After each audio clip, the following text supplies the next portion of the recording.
Sabe aquela sensação de que existe algo mais na realidade do que os olhos conseguem ver?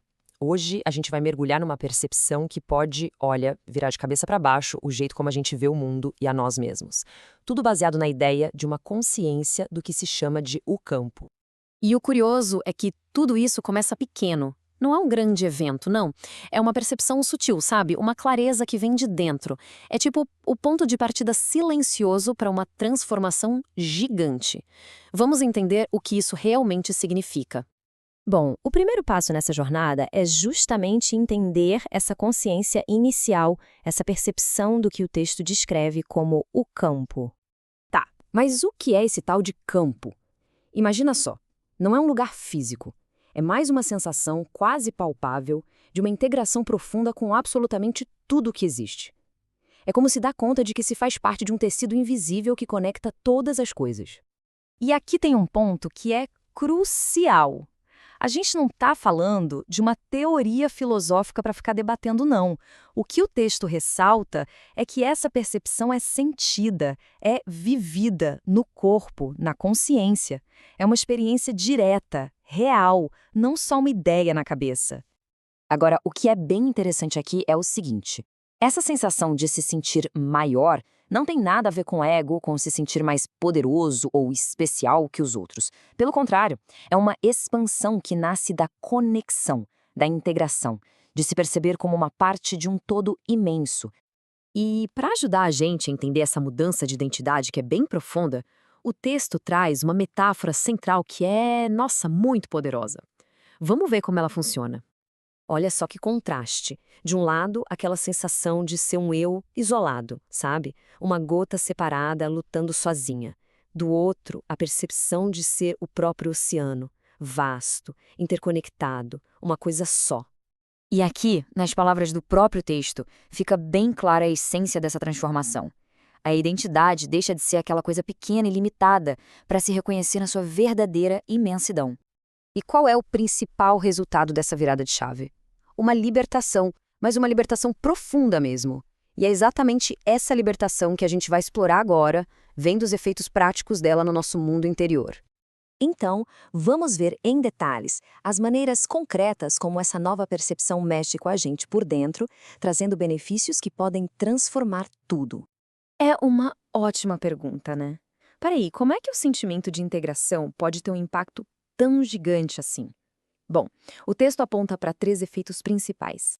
Basicamente, são estes os 3 pilares dessa liberdade. A solidão vai embora, o medo se dissolve e a relação com o tempo muda completamente. Vamos olhar cada um com calma. O primeiro é até meio lógico se a gente parar para pensar. Se a percepção é de que se faz parte de tudo, como é que a solidão pode existir? É como uma célula no nosso corpo. Ela não está sozinha, ela é o corpo. A sensação de isolamento simplesmente some nessa nova consciência. E com o medo acontece a mesma coisa.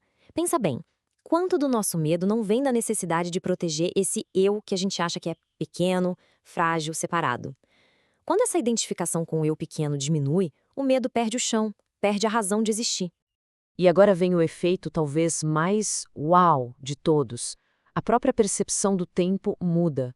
A ansiedade com o futuro e o peso do passado começam a diminuir, e a consciência se âncora no único lugar onde a vida acontece de verdade, o agora. Beleza, mas e na prática? Como é o dia a dia dentro dessa consciência mais expandida?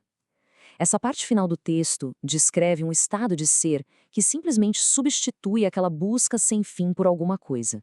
A chave para viver isso tudo está numa única palavra: o agora. É nesse instante, e só nele, que essa conexão com o campo pode ser sentida de verdade. Não é um objetivo lá na frente, mas uma presença para ser vivida aqui, neste momento. Essa citação reforça muito bem essa ideia. O presente não é só um pontinho no tempo. É o portal por onde a totalidade da vida se expressa. É um lugar de manifestação e não de espera. E aqui a gente vê a grande virada, né? A vida deixa de ser uma busca constante por algo que parece que falta, seja felicidade, propósito, conexão, e se torna uma comunhão simples com o que já está aqui, presente. E as qualidades dessa comunhão são descritas de um jeito simples e bonito. A existência fica mais leve, sem aquele peso da separação. Fica mais silenciosa, sem o barulho da mente ansiosa. E, finalmente, fica mais verdadeira, mais alinhada com o que a gente realmente é. E com isso, a gente chega na grande sacada de toda essa jornada. A percepção final é que não existe separação nenhuma entre quem observa e o campo. O campo não é algo a ser conquistado, ele é a própria essência do que nós somos. E aqui, de forma bem direta, está a ideia central de tudo. A liberdade de verdade não vem de mudar o que está do lado de fora, mas de despertar para essa consciência que já mora dentro da gente. E para fechar, fica aqui essa pergunta para a gente refletir. E se essa integração toda, essa imensidão, não for algo para a gente buscar lá fora, mas sim a verdade mais profunda do que a gente já é, só esperando para ser reconhecida?